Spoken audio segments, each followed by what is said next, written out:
This is TWIS, This Week in Science, episode number 979, recorded on Wednesday, July 24th, 2024. Is this tractor beam hope? I'm Dr. Kiki, and tonight on This Week in Science, I hope that we will pull you right along and fill your head with some gestures, tractor beams, and false memories. But first, thanks to our amazing Patreon sponsors for their generous support of TWIS. You can become a part of the Patreon community at patreon.com/thisweekinscience. Disclaimer. The following program contains information that may cause listeners to become more aware of the world around them. While this awareness can be uncomfortable at times, ignorance also has its drawbacks.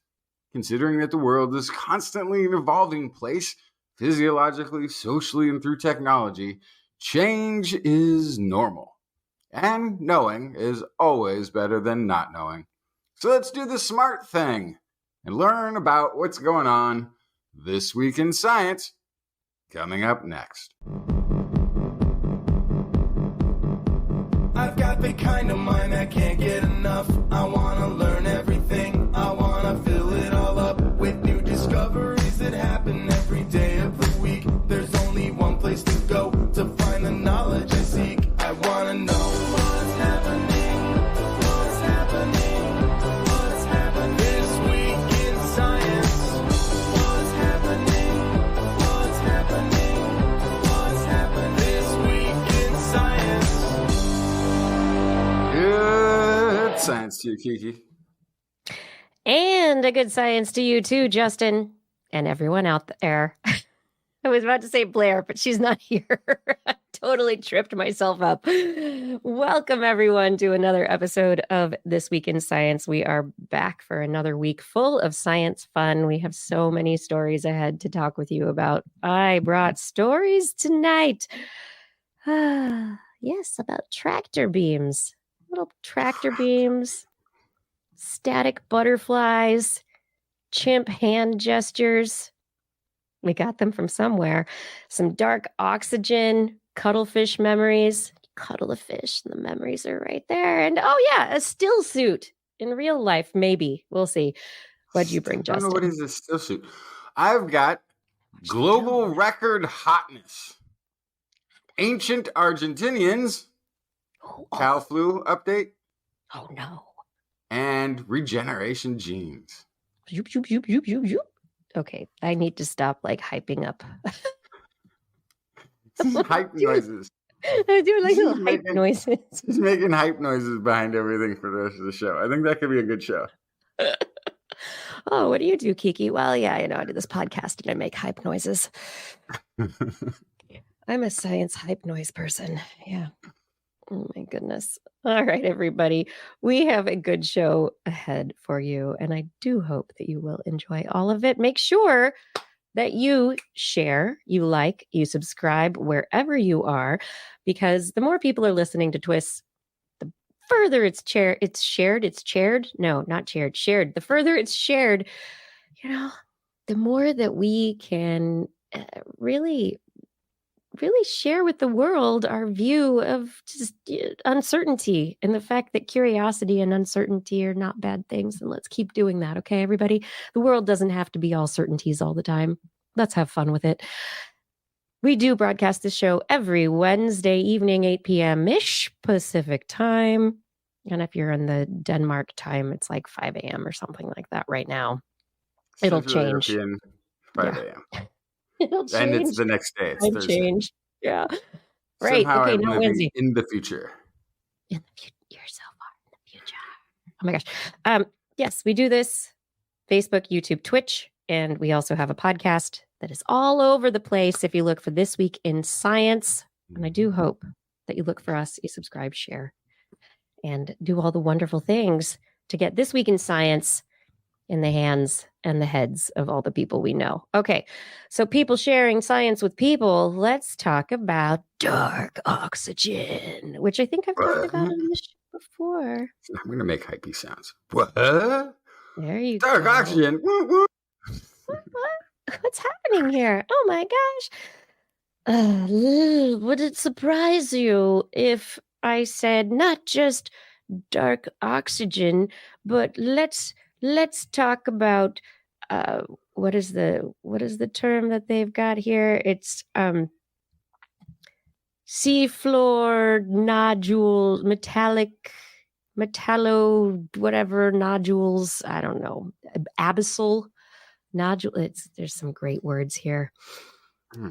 Dark oxygen production at the abyssal sea floor. What does that mean? The deep bottom of the ocean has polymetallic nodule coverings, which I love. Polymetallic, more than one metal in groupings together. And these polymetallic nodules are places that are capable of producing oxygen.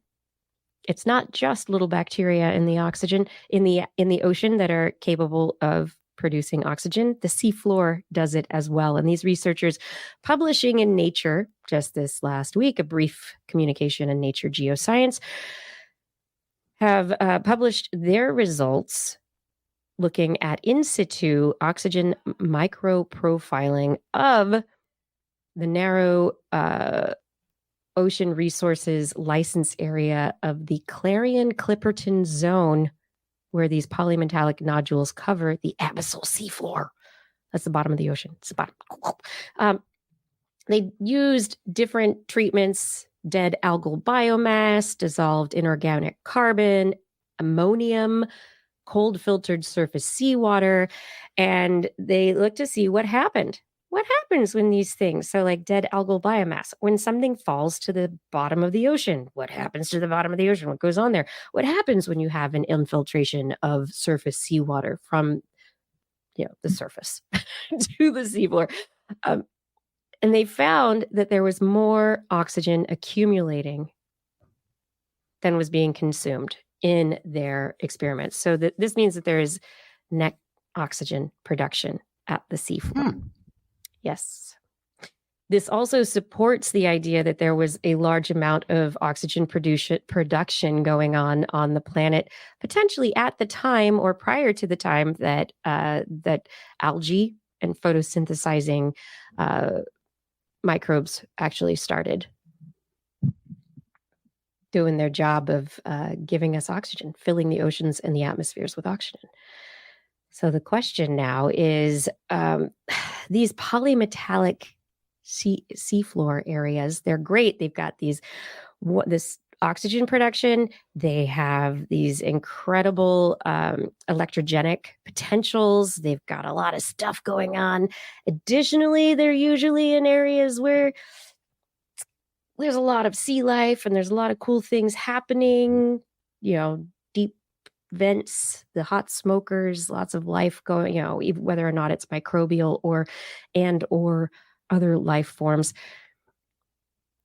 The question now, though, is that we are allowing, or going to be allowing, a lot more mining of our sea floors in the search We are? for, Why? yeah, in the search for compounds to feed our need for batteries and computer components. Yes. A lot of these substances that are in the polymetallic nodules are also ripe for mining. So the question is, how do we manage this? Do we just let companies go ahead and mine? We've talked about this previously on the show. There is not a real regulation of mining on the seafloors at this point, but it has the potential for really disrupting sustainability of a lot of things in our ecosystem, our limited, closed ecosystem of our planet, right? Very human-like thing to do. Yeah. Very human. Why? Why is this so human-like of us? I don't understand. It's how we roll. It's what we do. It's what we do. It's just saying. Yeah. I don't know. I do love, though, the idea that moving on from research that has suggested for a long time that there is oxygen being produced in these areas on the floor, that there's anaerobic and chemical production of oxygen, not just photosynthetic production of oxygen on the planet. that the seafloors are important for this. This kind of evidence is really it's important for us to be looking at and considering how it plays into the overall scheme of oxygen production on the planet and the balance of where our conservation efforts should lie. But it's also just fascinating. Dark oxygen. I think it's anaerobic. It's oxygen being produced from chemical means as opposed to photosynthetic. Yeah, but do we really need all this oxygen? Is it something that Need we some of use it. on a regular basis as a well? Yeah, we need it. I mean, Yeah, we I don't think want we to do. like I think we do. we don't need what to like over rust ourselves, but still, it's important. It's very important. Gosh. You want to bring me some uplifting stories? Do you have anything happy to talk about right now? Nope. Thanks a lot, Justin. Well, we did break a record recently. Sunday was the hottest day ever recorded globally at 17.09 Celsius or 62.76 degrees Fahrenheit. Now, global temperature doesn't look so hot in terms of temperatures we might consider to be hot, but it's a global average and includes data from parts of the planet that are currently in winter. There were extreme heat warnings across many northern hemisphere countries. And so Sunday, record hottest day ever recorded. That is until Monday happened. Monday is now the hottest day ever recorded globally.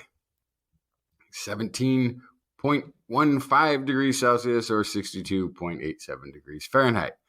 Climate scientists say the last time the world was likely this warm was about 125,000 years ago. Temperature rise in recent decades is in line with what climate scientists projected would happen if humans kept burning fossil fuels at an increasing rate. The previous record before this week was a year ago, but before that, the previous record hottest day was all the way back in 2016.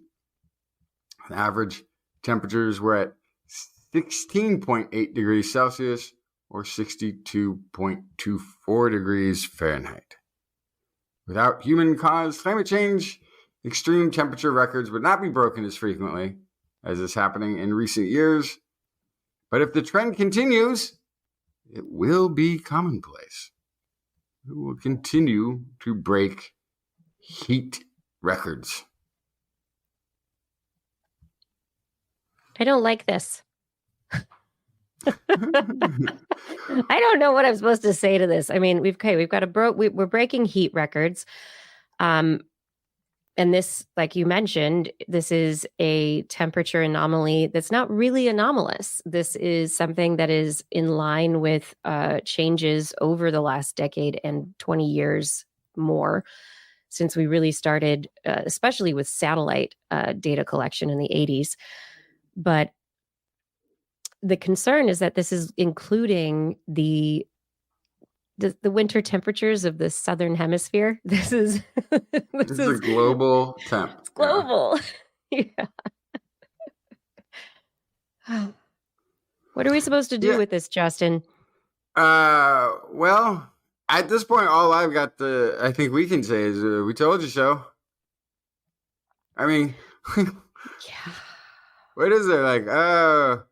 The government world thing, the people who are in charge of the planet aren't doing anything about it. They just aren't. Mm-hmm.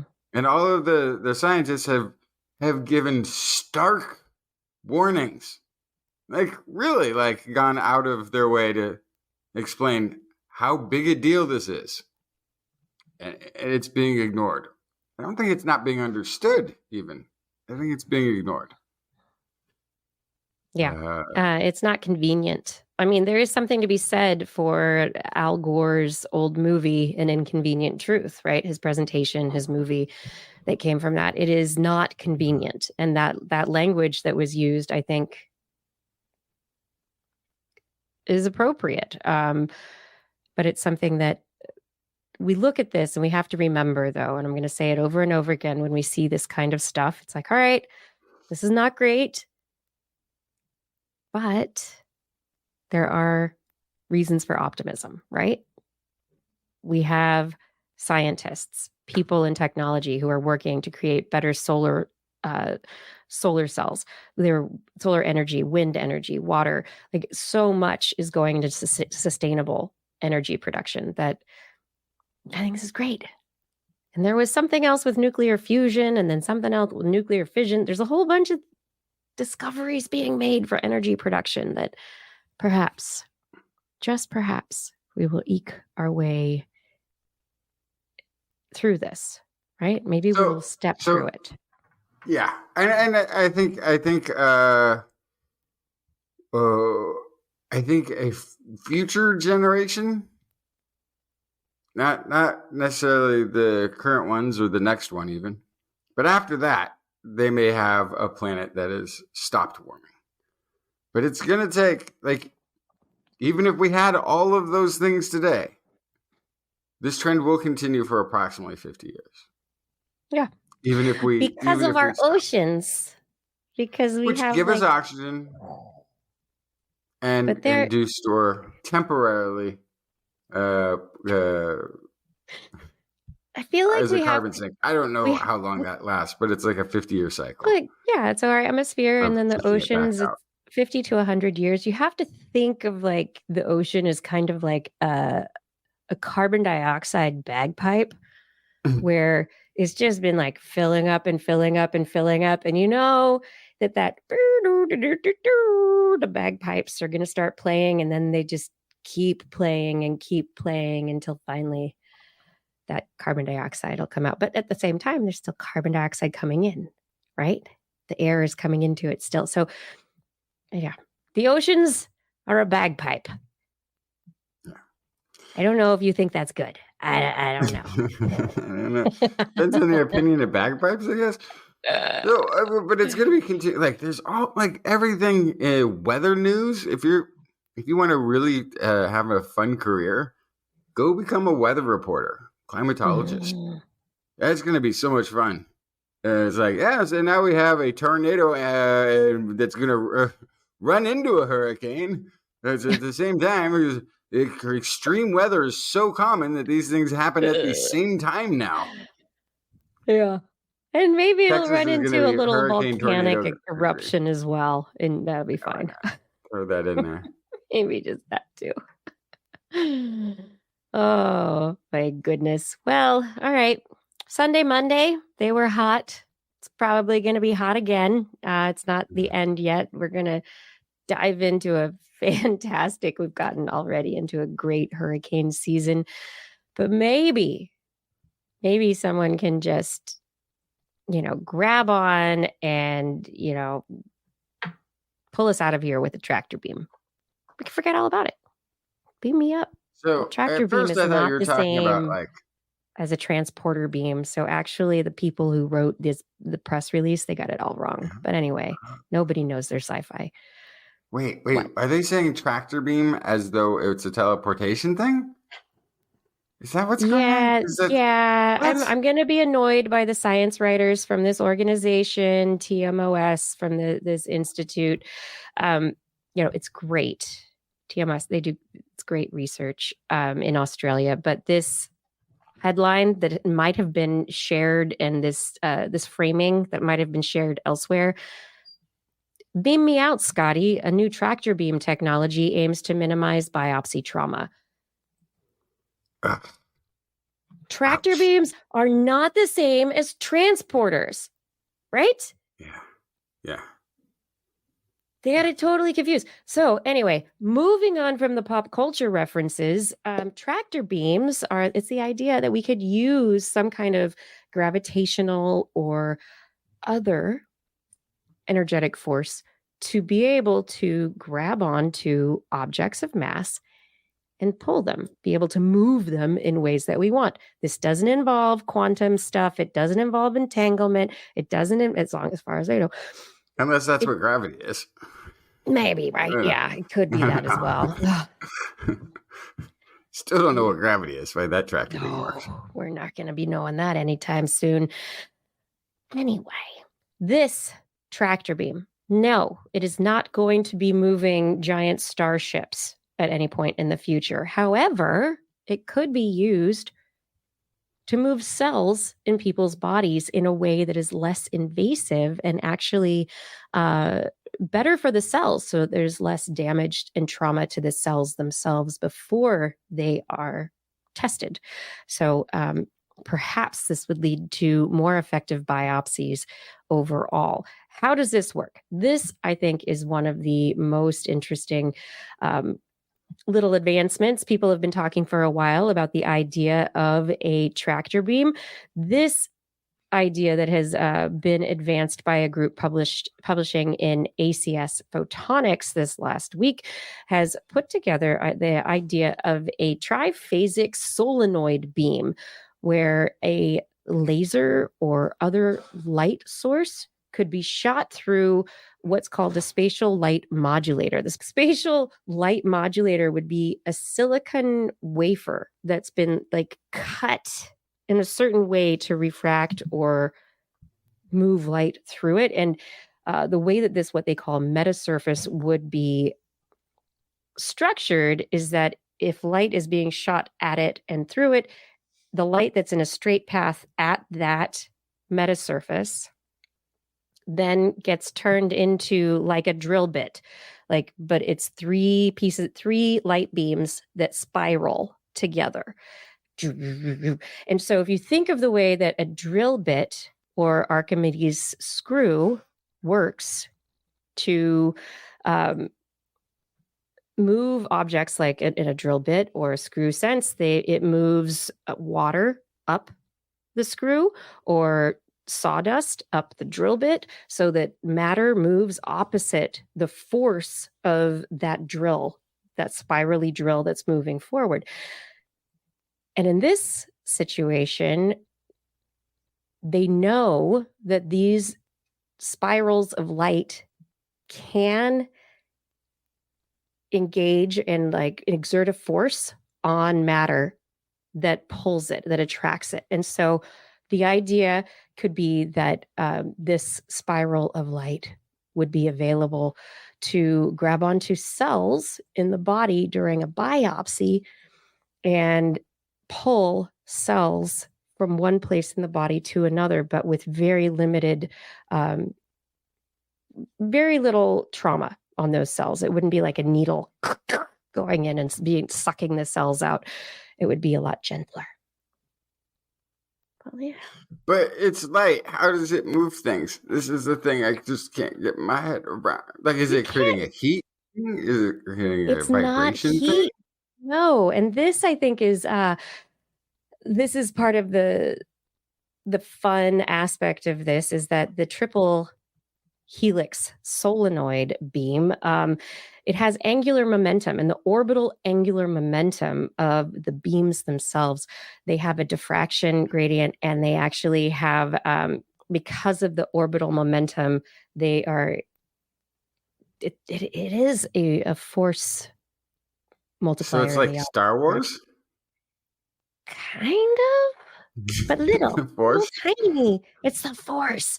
But yes, light energy, because of the energy that it is propagating in a certain direction, because it has orbital angular momentum, that orbital angular momentum and the energy in the light beams is able to actually enact an attractive force that, in effect, because of the spiral nature, the polarized nature of the light, pulls objects, little tiny cells. Or at this so point, it's like lots of little tiny gyroscopes buzzing around.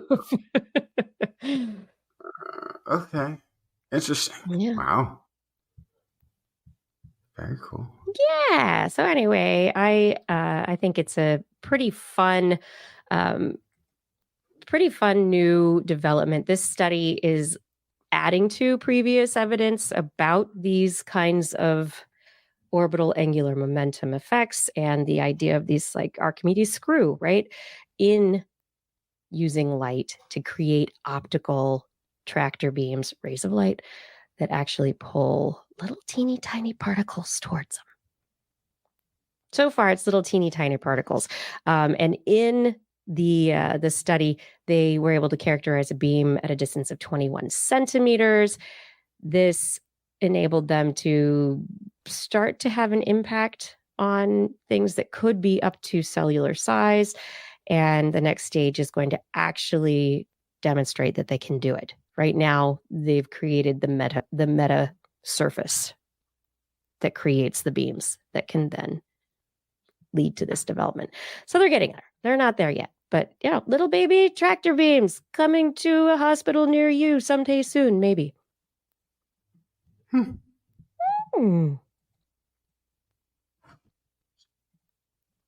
What else do you want to talk about? Let's see. Oh, cut marks on fossils could be evidence of humans exploiting large mammals in Argentina more than 20,000 years ago. What? This is according to a study published in the Open Access Journal Plus One by some folks at the National University of La Plata, Argentina. So this is a big deal. This is the accepted evidence of humans in South America currently is at about 16,000 years ago. So the radiocarbon dating indicates these fossils are maybe even 21,000 years old, much older than any of the other archaeological evidence of South America. And what this is it's cut marks. It looks like the animal has been rendered intentionally. And 21,000 years, South America, cut marks. Is this new evidence in addition to other evidence of more than 20,000 year old ancestors in South America? Like, is this adding to that, or is this adding on to what we already had? So it's 5,000, I guess, years older than anything that they have as accepted data. Now, there have been sites and areas, and genetically, when we roll things back, people go, it must be much older. This area could be older. That could be older. Sure. There's all that speculation, right? Sure. But this is a megafauna that we know went extinct. These are stone tool cut marks on the animal. And again, depending on where you are in the world, the climate is better or worse at preserving traces of humanity in an archaeological record. Yeah. South America is particularly terrible because it's very moist and wet in a lot of areas, and so there's a lot less likelihood that you're going to have a dry area that is covered and preserved in some way. But this is at the lowest mark of a very deep dig site, where they've been sort of going back in time, looking at different things that they could find in this depression as they excavate it out. And there's still further to go. There's further back they can excavate this particular site. And so it's going to be kind of exciting to see if there is more that they can find. But yeah, statistical analysis finds the cut marks on parts of the pelvis, tail, and body armor are consistent with known marks made by stone tools, and the placement of these marks is consistent with a butchering sequence targeting areas of dense flesh. We may have pushed back the hard evidence-ish of human activity in South America by 5,000 years. Now we've got sites in North America that we know now are over 20,000 years. I think even over this 21,000 years old. There are speculative sites as far south as Mexico. That could be 30,000. We have sites that are around 20,000 up in the Yukon, up in Alaska to the very north, over 20,000 down to the south of North America in New Mexico. And we have lots of sites in South America that are 16,000 years. You know, we've been not pushing back these dates every time we get a new finding, but this is a pretty significant one, because now it would be one of the oldest evidences of human activity in the Americas in South America.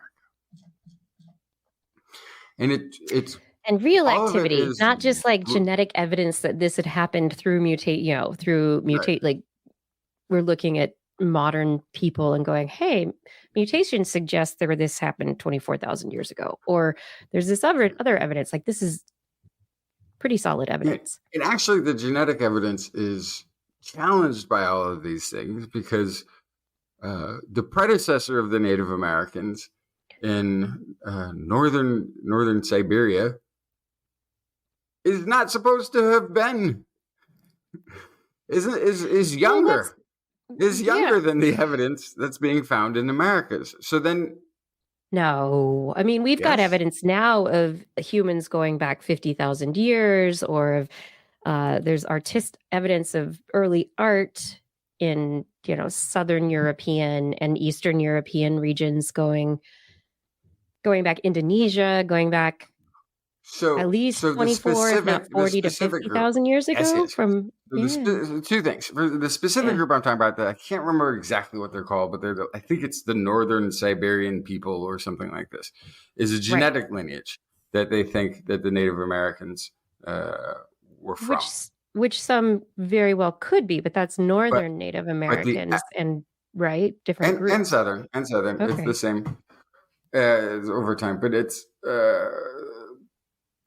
but the problem is the genetic origin tracing back of that Northern Siberian group is less than 20,000 years. Meaning that particular group that they have hypothesized as the one that genetically gives rise to all Native Americans in the Americas, the evidence for that one doesn't go back like as far now as we are finding evidence of peoples in North America. Which isn't to say that the more evidence wouldn't be found, but it was used as, we find this is older, and then we have the less old version of it over here. So therefore, this must have led to that. But now the arrow looks like it points the other way. So I'm not saying that the people of the Americas necessarily are the ones who became these Northern Siberian people, but it's also possible, because it could have been there much, much longer than we have guessed. Also, the thing you said about the art. Yes. I know don't let recent, anybody, and I know you're not making this claim, but don't let anybody convince you at all about when art was invented. Art has, I'm sure, been as much older than anything that we're going to find in the record. Yes, we're going to only find the stuff that was either on a rock cave interior wall somewhere that was well preserved from the elements, or something that was scratched into a stone. We might see those. Okay. But those won't be the oldest, because people will have been doing art and crafting things for artsy reasons way, way back into the distant, ancienter past than we can see. Because everything has always only been survival, Justin. Only survival and ceremony for important things.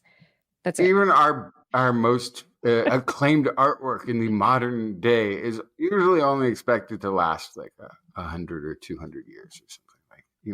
It's cultivated in climate-controlled museum environments. And we have people who are trained in repairing that art to make it seem like it hasn't completely crumbled away into nothingness, but we're not hiding our art on walls in caves. That long. Yeah. Which is what we need to do. Yeah. Well, but it's there was, I'm sure, plenty of art that was being made, but on what kind of surface, with what kind of things? It wasn't built to last for generations, maybe. No. Oh, what's this?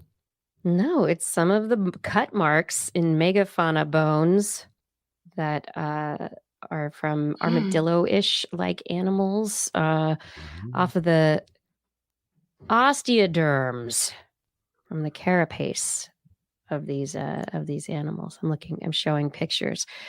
Some of these bones and these cut marks that appear intentional. Yeah. So many fun intentional things. Do you know what's fun not? fact, this was shortly before they went extinct. Oh, great. Not So, just the mammoths. We also helped to get rid of these what do we say? wonderful That's what humans do. Neoscleroliptus. Neoscleroliptus. Glyptodontidae. I'm not a dinosaurologist. Extinct Argentinian armadillo. Yep. Very large one. Speaking of completely not on purpose, or maybe, I don't know, butterflies can now, and moths can now be added to the list of animals that are static electricity attractive. Butterflies and moths, with their flying through the air and their wings, they create a static charge. And these researchers just publishing this last week in the Journal of the Royal Society Interface have shown that it's not just one butterfly species or moth species. It's not just all of them exactly the same. In fact, when looking and comparing butterflies and moths across the Lepidoptera family, we start to see a trend that the electric fields that are generated are species-specific, environment-specific, and not necessarily something that is predictable based on simply body size. That there are a lot of factors that go into it and suggest that it is a very adaptive feature and that it works to attract pollen to these species that are known to be pollinators. And so moths and butterflies, depending on if they fly, butterflies during the day, moths at night, if they're in the tropics or in the temperate regions, that these different species have correlations biogeographically, ecologically, and charge accumulation is actually important to pollination, predation, and parasitism. And they're, for the first time, as they say, introducing the idea that electrostatic charging might be a trait upon which evolution can act. We've talked about this a little bit in previous shows, that spiders are using electrostatic charge to move through the air, that there are different species like bumblebees that are using electrostatic charges to find flowers, that there might be some amount of electrostatic information involved in signaling through the air when a flower has pollen it wants to release versus other times of the day, night, year. And so now this research really suggests that indeed butterflies and moths, they're shocking. Dun, dun, dun. Or not shocking. Hype sound. Hype sound.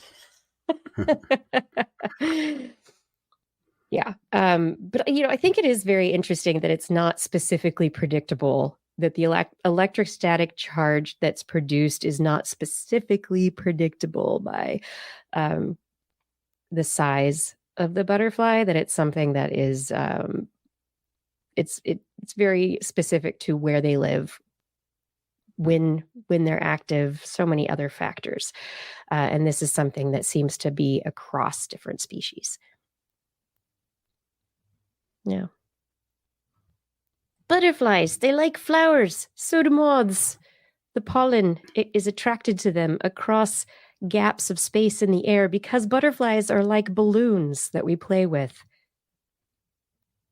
Right? Except they're not a balloon and rubbing it against your hair or rubbing your stocking feet against a carpet. They are just flapping their wings against the air and suddenly charging up. Yeah. I wouldn't have thought this of butterflies previously, but yeah. Hey, butterfly cuties. You're pretty good. A little shocking. Very cool. This is This Week in Science, everybody. Thank you so much for joining us for this episode of our program. We do hope that you are enjoying the science so far. I cannot speak tonight. That you're enjoying the science so far. And if you are, please share This Week in Science with your friends, your coworkers, other science enjoyers along with you. And you can head over to TWIS.org, where we have links to our Zazzle store, where you can find merchandise. A lot of it TWIS, well, all of it TWIS related. Some of it has been created by our wonderful Blair, who is not with us tonight and who apparently has COVID. I hope she gets better very, very soon. And oh no. Also links to our Patreon account. So you can go to twist.org, click on those Zazzle links, head over to Zazzle and find cool TWIS products to help support the show, and that you can wear around and feel super cool because you have a TWIS towel or doormat or lumbar pillow with cool animals that Blair made, or just know that you are supporting TWIS in an ongoing fashion by being a part of our Patreon community. You do know that $10 and more per month, and we will thank you by name at the end of the show. I will really do my best to pronounce your name tonight. I really will. But you all know, I do hope that we really cannot do this without you. We wouldn't want to do it without you. We're so glad that you're here. Thank you for supporting TWIS. All right, everyone, gonna come on back, but we do not have a Blair's Animal Corner. No, we do not. I brought animal stories, but I was gonna save them for a little bit later. I was gonna, right now, head over to a Justin story, but Justin isn't back yet. He's taking a small break, wandered off to get a cup of coffee because it's early in the morning. Oh. Private chat. Burby. Burr. Okay, well, anyway, now I know. See, if I look at the chat, sometimes I will learn things. Okay, everybody. I'm going to tell you a story. A little story about a relative of ours called the chimpanzee. The chimpanzee, who not as closely related to us as the bonobos, but still very closely related and incredibly cool animals. Chimpanzees have very complex social structures and, in addition, communication structures. We know they make loud noises, they at each other, and they make hand gestures, and they run at each other, and facial gestures, and all sorts of stuff that goes on in the land of the chimpanzees. A study out this last week in Current Biology. This is an open access journal, so if you're interested in taking a look at it, you can. We will have a link to it in our show notes. But this particular study I find incredibly interesting because they have taken a look at not just the sounds that chimpanzees make as they are communicating with each other, but also gestures that they make to each other back and forth. And no, they're not all rude gestures. Chimpanzees they're cultured in a sense. They have culture. They have different groups, and those different groups have different cultural standards, which is pretty exciting if you think about it. And this paper looks at these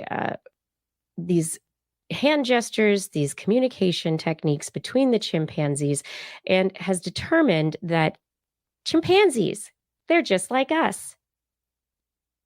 Who knew? The reason they say they're just like us is that the latency between the gestures that they make and the way that they respond to each other is just like humans. We respond and we talk to each other in conversations. We're like fast talkers, slow talkers. Different cultures have different kinds of responses. Apparently, according to the study, people in Denmark are very slow responders, that they're like slow talkers in the world generally. And in this study, we have learned. Wait, Denmark is slow talkers? Yes, that's what the researchers say. They're slow They talkers. they need to go to Copenhagen because like Too literally this is the problem with I'm having with learning the language. Is it fast. I guess they're a bit monotone. Compared, they're not as sing-songy as other languages, but they do this. Maybe. They have this trick of combining words together, slamming them together, and so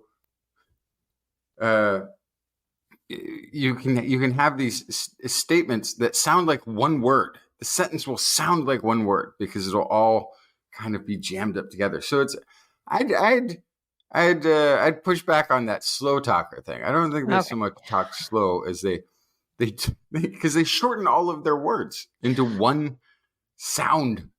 Okay, so the people talking in their response don't particularly talk slow, but in their responses, they don't respond as quickly necessarily as other people, according to the researchers. And so they do take there's an average there's an average response rate in humans of about 200 milliseconds. And people have a tendency to hear each other and sometimes interrupt and go, oh, I know what you're talking about, and then blow and start talking. And we can get up to like 150 milliseconds of, or 120 milliseconds of like boop, boop, boop, boop, response time. And we start with our hands and we like talk and we talk over each other. And that's our conversations are very much like that. There is a period of time of listening, recognizing, and responding.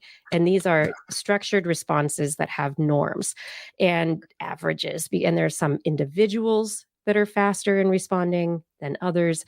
And there are some cultures where it's more common to respond quickly than others. Yeah. And California people will always finish your sentences if you're talking too slow. But in Denmark, no, that's a good point. There is like a wait until the other person has stopped completely before you say something. I get in trouble for all the time because I'm from California here. And I will finish California, your sentence. You're like, what? I finish your sentence. Like, but I'm letting you know. I'm letting you know. I'm on the same listening page. to you. I'm paying attention. actively listening. They are listening, but they're not actively participating in response until you are completely done. Yes. And so in the case of these chimpanzees, what they discovered with the analysis of their response rate is that the chimpanzees respond as if they're having a conversation. Very similar response rates to humans, very similar average responses, and also variation between individuals. Not just that, cultural differences. So when they looked at different populations of chimpanzees, some chimpanzees had a more chill way of talking to each other with their hand gestures, and other chimpanzees were much quicker and on it and interrupting each other faster. And so there are Californian chimpanzees and there are Danish chimpanzees.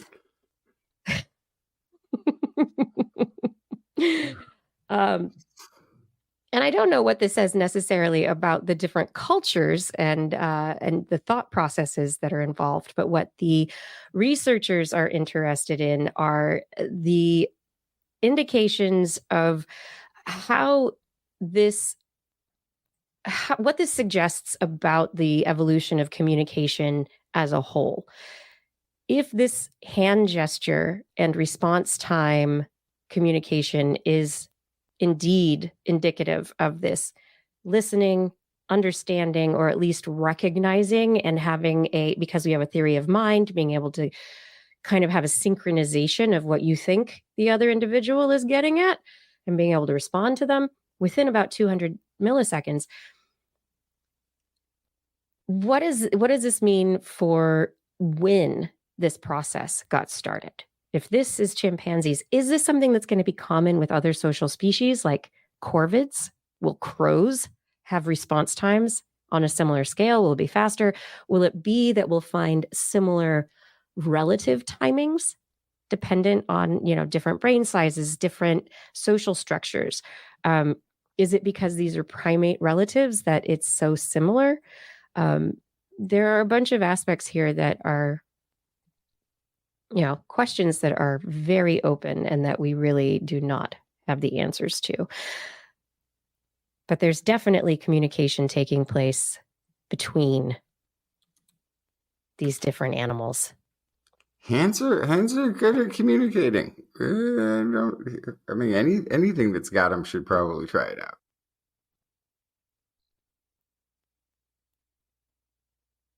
Apparently, I'm still coming through. That's Kiki that's just frozen. It's not that it looks frozen on my end because my internet went wonky. All right. Well, in that case, if you guys are hearing me, I will continue doing show stuff. This is this is not a good story. This is a new Cornell University study that is providing evidence that avian influenza from birds to dairy cattle across several U.S. states has led to mammal-to-mammal transmission between cows, from cows to cats, and from either cows or cats to a raccoon. This is one of the first times that we are seeing evidence of efficient and sustained mammalian-to-mammalian transmission of highly pathogenic avian influenza H5N1, says Diego Diel, the Associate Professor of Biology and Director of the Virology Laboratory at the Animal Health Diagnostic Center at the College of Veterinary Medicine. In the study, spillover of highly pathogenic avian influenza H5N1 virus to dairy cattle. I can't tell you what's in the study. It's under embargo until 11 a.m. Eastern time tomorrow. I guess it's your tomorrow. So I haven't read it. But basically, this press release teaser of the story is confirming mammal-to-mammal transmission has been going on. Whole genome sequencing of the virus did not reveal any mutations in the virus that would lead to enhanced transmissibility to humans. We have a different immune system than cows and cats. And so far, it's fine. It's not going to go directly to humans. Although the data clearly shows mammal-to-mammal transmission, which is concerning, as then the virus has the opportunity to become a reservoir there, and in so doing becomes more likely to adapt to other mammals. So far, there are 11 human cases that have been reported in the U.S., and they are often linked to the dairy industry. So it kind of makes you wonder how, in those cases that are linked to the dairy industry, also not include cow to human transmission. Right? That sounds like that's already happening. Whether you've seen those mutations that make that likely or not, there are 11 human cases that have been reported, and many of these are linked to cattle farms, and 4 are linked to cattle farms. 7 have been linked to poultry farms. So, how sure are we that human to human transmission, there's cow to human transmission, perhaps. There's poultry to human transmission, perhaps, but maybe not human to human. Because so far it looks like the virus is not replicating or able to replicate within humans. So that's our safety point right there. If you get it directly from a cow or a chicken, you're not likely to infect anybody else with the virus. Oh, now I have to take it all back because I thought it did not have to. It says, while the virus does have the ability to infect and replicate in people, the efficiency of those infections is just very low. So the concern is that potential mutations could arise to lead adaptation to mammals, spill over into humans, potentially efficient transmission humans. So I have to take back everything I said about it not replicating in humans because it can. It's just not good at it yet. Anyway, the study has been embargoed. I haven't been able to read it. It will be available later today. Maybe we'll talk about it more on next week's show. And the cows and the flus. I'm back. Yeah, so it's an embargoed study I'm trying to talk about. That I haven't You read the can't talk about embargoed. it if it's I embargoed. can because I haven't read the study. I can talk about what they're talking about the study, but I Yeah. haven't read the study, so nothing I'm saying is from the study. From the study. Is Okay, the good. directly. But this coverage of the embargo to me is fair game. They're going to put out a press release about their embargoed study. Why then? That's the thing we will talk about because it was released to the press. But this actual study itself is still under embargo. But it was, I messed up because I thought it was the whole point was that it can do mammal to mammal, but it's not concerning humans because it's not replicating and transmissible from human to human. And it turns out it is actually able to infect, not just infect, but replicate in people. Yeah. But the efficiency of the infection is low, and that's why they're not concerned about human-to-human transmission at this point because it's not likely. But it's confirmed cow to cow, cow to cat, cow or cat to raccoon transmissions have taken place. Yay! Go viral evolution. Nothing to worry about. I'm Nothing. sure are the most famous last words every time somebody tries to underplay. It's fine. It's fine. It's Major totally fine. viral And let me play with my hair some more. And my last story. You wanted a good story. I finally have one. Do you have one, please? Okay. The ability to regenerate body parts is something that happens in nature. You can cut off the leg of an axolotl, that sort of adolescent salamander, I think is what they are. The arms of starfish can be removed and grow back. The tail of a salamander. All of these things are things that a body part that can be lost and will all regrow in a month or two. Researchers have found that this superpower has a shared ancient genetic root, newly sequenced genome of the brittle star.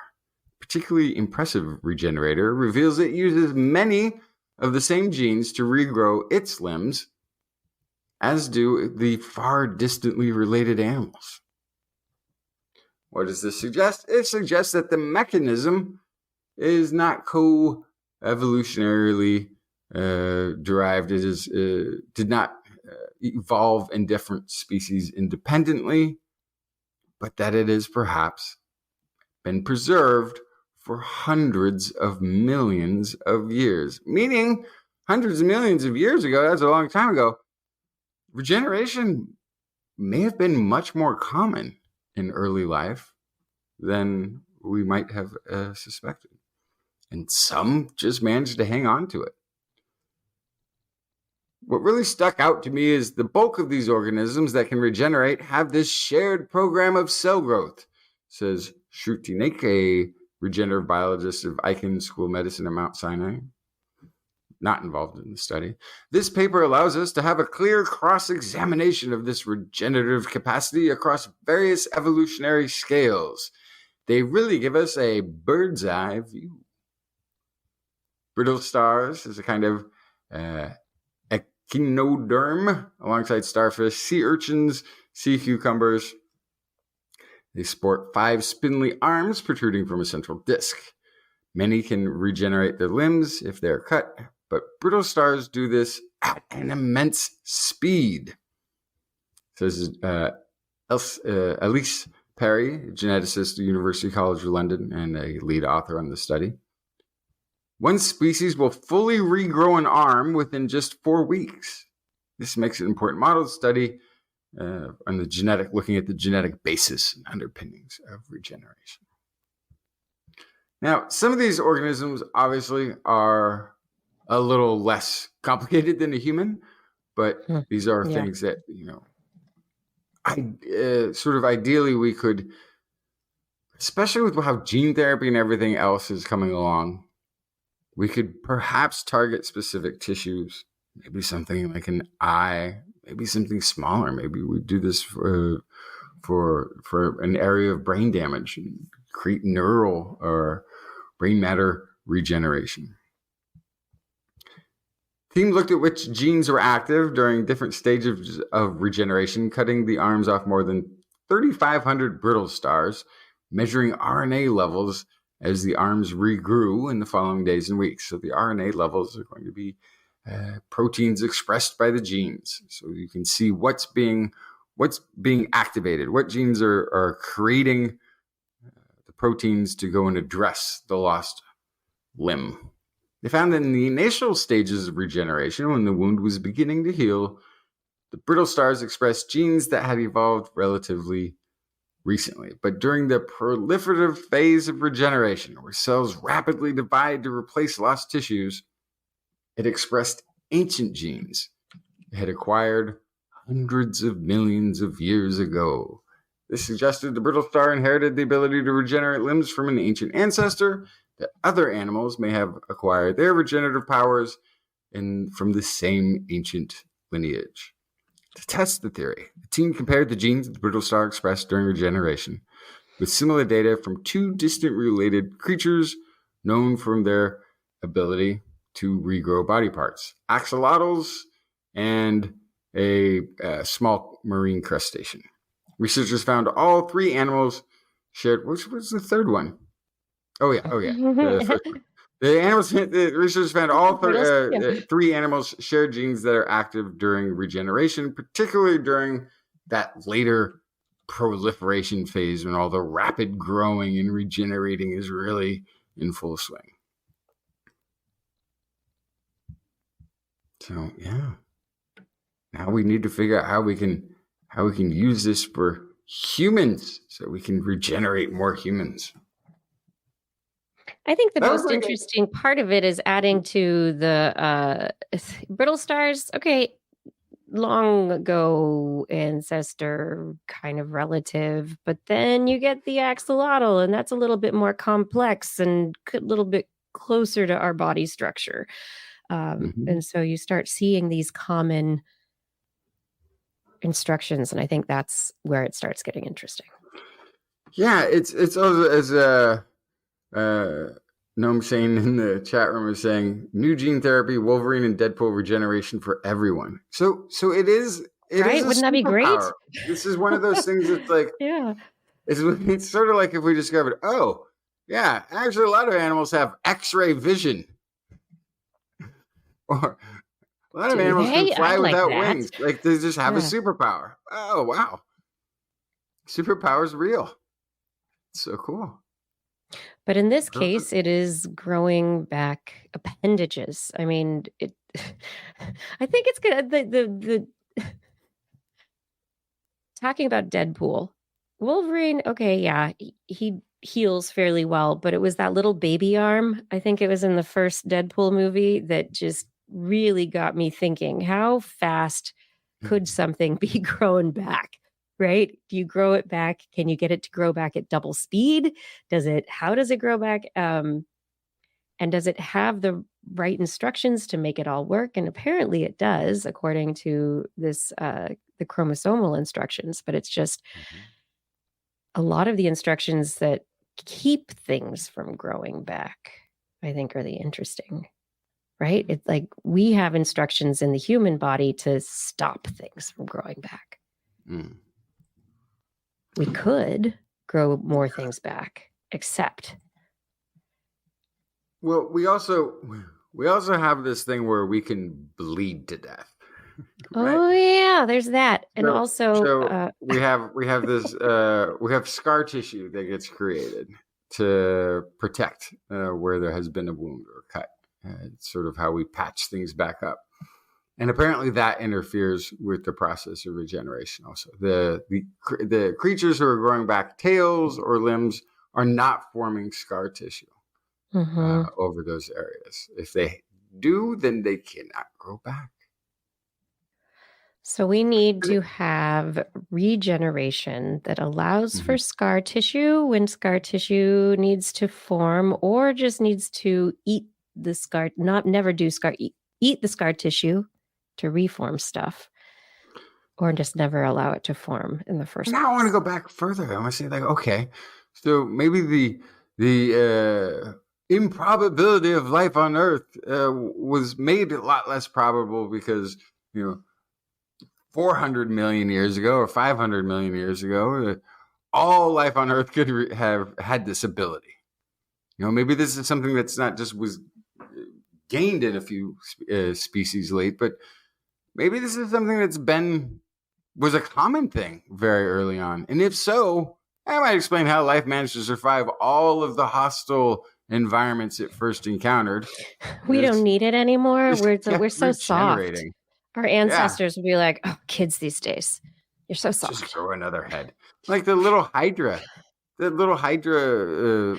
You could cut off everything and it would regrow everything. a head. Would grow back new ones.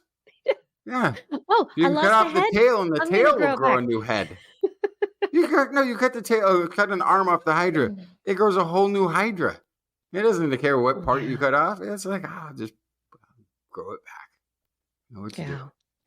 Studies like this, though, they're very exciting for being able to put us in the right ballpark, a better ballpark for being able to figure out how to solve some of these regeneration issues that we struggle with today. Will we be able to fix some of our, will we be able to transplant things better if we learn about the genes that are involved? Will we be able to grow back organs, limbs better? I guess we can do it a little bit. We can do that to the liver, right? Doesn't the liver grow back a little bit? It does. Until you just damage it so much, it says, no, I'm not doing that anymore. I don't like you. Or specific organ regeneration, even if it's just, I really think the eyes. I think the eyes would be a good target because there's something also. What is it? Is it fish or frogs or something that can currently do this? It seems like we need to get on that. I think so. If frogs can do it, then we should be able to do it. Totally. Moving on from frogs, let's jump to cuttlefish. Let's take that lily pad right in cuttlefish land. Yeah, cuttlefish. You don't cuddle with them. Yeah, cuttlefish. They're not romantic, really. They don't cuddle, do they? I don't know. Anyway, I'm not going to follow that line of thought. But over the years, we have talked about their amazing memory.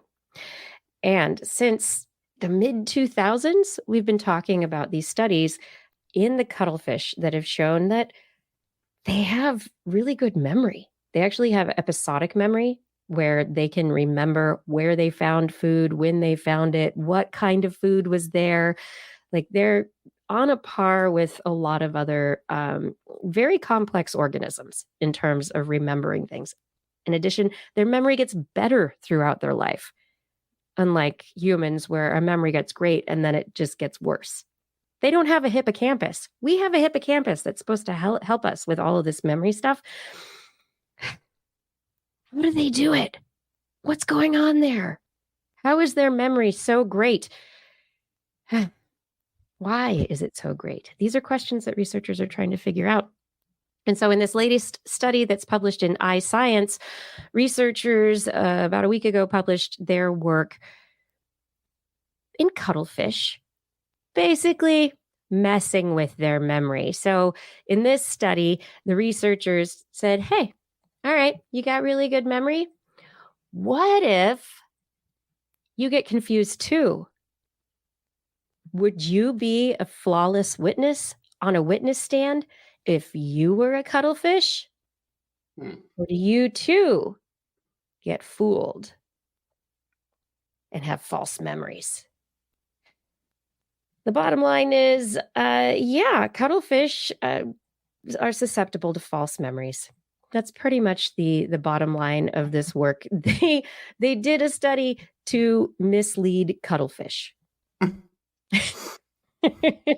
So they gave them their preferred prey and they gave them a less preferred prey, and they had a few situations where there were different cues like visual cues for the cuttlefish to be like, oh, okay, there's this thing happening. There's an odor for my prey. And so the prey wasn't actually there. It was just the odor of the prey. And so they had visual cues, odor cues. They had a regular event like, oh, it's checker box time, and that's my preferred prey. Or, oh, it's checker box and black box time. I don't like the black box, and meh, where's my preferred prey? It's in there somewhere.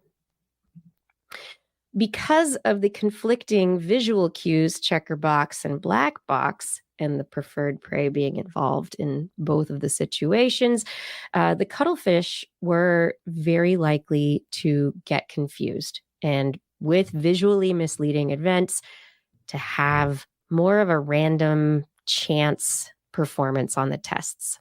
Because they couldn't, they were like, the false misleading event was like, it could be either one of these things. And so they were like, yeah, either one. They just couldn't figure it out. So when given another visual cue on top of their checker box cue, they just got confused. I don't know. This could also mean that too many visual signals is confusing to the cuttlefish, and they just don't care anymore. And they're like, whatever, man. But really, what we're seeing here are the cuttlefish getting confused. They're easily confused by the perpetrator. Was he wearing a white sweatshirt or a black sweatshirt or a checker box sweatshirt? And was the perpetrator my favorite prey or my less favorite prey? I don't know. Depending on the prey species, preferred or less favorite, the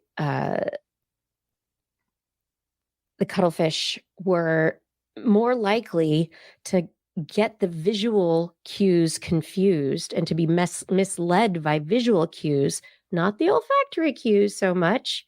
Olfactory cues enabled them to figure out what was going on. But when visual cues were involved, they were more likely to just kind of have random performance. So anyway, cuttlefish, they get confused too. Just like us. Do you want to know more about cuttlefish? Yeah, always. Yes, please. I like cuttlefish. Cuttlefish already have a superpower, don't they? They're like they have that ability to mimic their surroundings with incredible, at least to the human eye, incredibly blend in with backgrounds, and then really synthetic backgrounds as well, not just organic ones that they happen to be in. Yeah, and so this is one of the interesting aspects of this study, is that they're not just olfactorily, or the scent of the prey isn't the thing that's leading them on. They're very visual species. They have coloration for mating. They have all sorts of signaling that's related to visual cues. And so the locations of things, the contextual cues that are visual, should be very defining for where their favorite prey is or their less favorite prey. But in this situation, they got confused. Too many visual cues were too much, even though they are an incredibly visual species, which in itself is kind of interesting. So what does this mean? We're just like them. But more than that, what this says is that cuttlefish are what the researchers say is that these visual cues get in the way, impair memory retrieval. Memory retrieval is kind of like ours, with this reconstructive process of what they've seen before or experienced before. A new cue gets in there and it's like, oh, was it white? Was it black? Was it checkerboard? Whatever. And if there's no misleading, the cuttlefish, they can remember it. So if you ever want to confuse a cuttlefish, change the color of your shirt.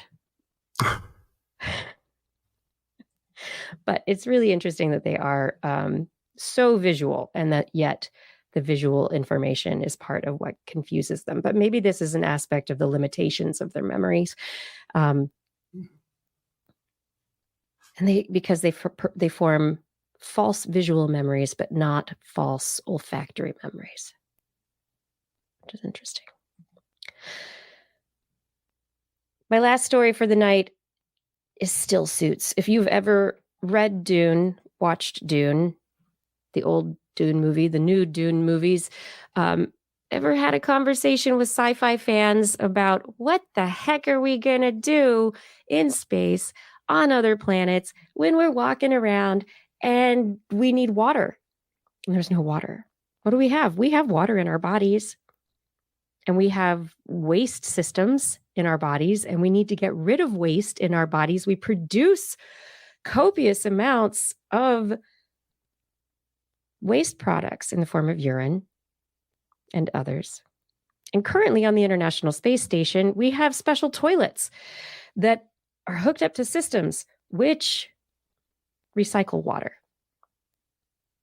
When astronauts, cosmonauts, taikonauts, whatever, are on the space station and they have to go to the bathroom, they do so. They relieve themselves into these space receptacles, and the space receptacles then use osmosis and other techniques to remove waste products, salts, and other stuff that's in the wet versus dry products. And the wet stuff turns into water, and that water is totally clean, becomes drinking water again, and also helps to water plants and other stuff on the International Space Station. Currently, the space suits that our astronauts wear are not made for long environmental missions.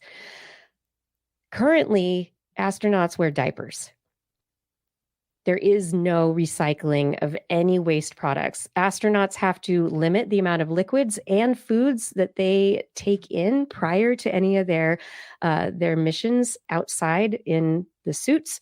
If they take a long time, then they have to go. And then it just is held in a diaper. And then that diaper is just disposed of. It's so tough to be an astronaut. You're all the way up there. You spent like 30 minutes gowning into your spacesuit.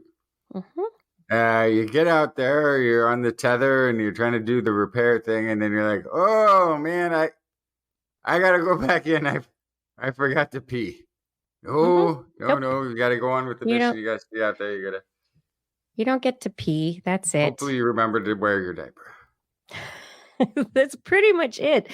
Because if they were not to wear the diaper, then it would ruin components for communication and environmental control within the suits, and it would not be okay. And in fact, with the diapers currently, we know that if astronauts use them for too long a period of time, it can lead to urinary tract infections. And also, if you don't want to go, you hold it, and then you have gastrointestinal distress, and that's no fun because you're trying to do work and you're like, my tummy hurts.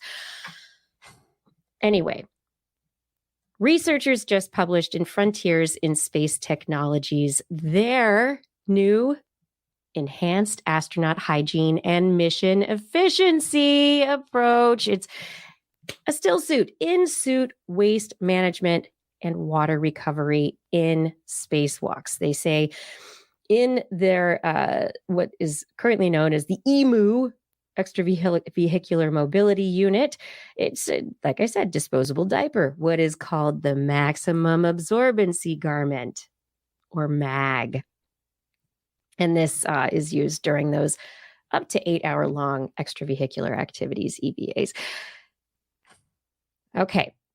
They have about 1 liter of water in their suits. They might sweat while they're working in their spacewalks doing stuff, but really they up to 1 liter, and then they have to go to the bathroom, and hopefully that MAG is able to hold everything. And this suit now, they are aiming to achieve an 85% urine collection rate using a modified MAG You know what this modified mag is going to be? Pair of Bigger pants. Pair of pants. Pair of pants. Whole pair of pants. A whole pair of pants.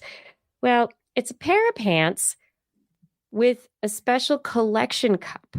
And the collection cup will have a wicking fiber. So if you imagine your fancy athletic shoes or the fancy workout shirts that you have that are like sweat wicking technology, special fabric that wicks moisture away. Well, they're going to put that in a little 3D printed plasticky cup. One made for men and one made for women, not men and women or people of various genders do not have to wear the same clothes anymore. Whatever fits best, we can make it work. But yes, these pants will have a special cup that it has special fabric that wicks it away and then has RFID-based electronic technology that as soon as moisture is detected, the electronics will begin to work to suck and wick the urine away into the pants. And then the system will use specialized forward osmosis membranes and reverse osmosis membranes that could then return the fluid from the urine to the drinking water within the suit. So time in a suit could be expanded and enhanced and comfort maximized. You too can drink your own urine when you go to space. That part actually isn't even the part that I find horrible. It's great. Water is going to be water once you've done the once you've taken all the stuff out again, it's just water. It's great. Mm-hmm. It's just I was picturing a couple of astronauts sitting down on the moon talking. All of a sudden, one of them's pants cup pump turns on. It's like, oh, are you peeing right now? How loud is it going to be? I like being on Earth. Have I ever mentioned that? It's a good planet. You have mentioned it before. I know. And in wear the pee pants, the motorized pee pants, but diaphragm water pump pee pants. But in the same way that other technologies have led to advancements for things like Velcro, Spam, frozen, freeze-dried ice cream, this too, may one day move ahead from a random jumble of wires and components connected to a laptop and actually become a pair of pee pants for your spacesuit. Or, I could picture lots of truckers, long distance, underpaid shift airline workers, pilots, lots of people, underpaid shift workers. No, they'd probably be wearing these in no time. Gamers. Oh God, the gamers. Yeah. Yeah. You never have to get up and maybe you have to get up and change your. I'm sure that the membranes need to be changed occasionally. To prevent the blood clots in your body from collecting by getting up and going to the bathroom. It's life-saving. The blood clots. Sit. You gotta move around. Move the blood clots a little bit. Yeah. Okay.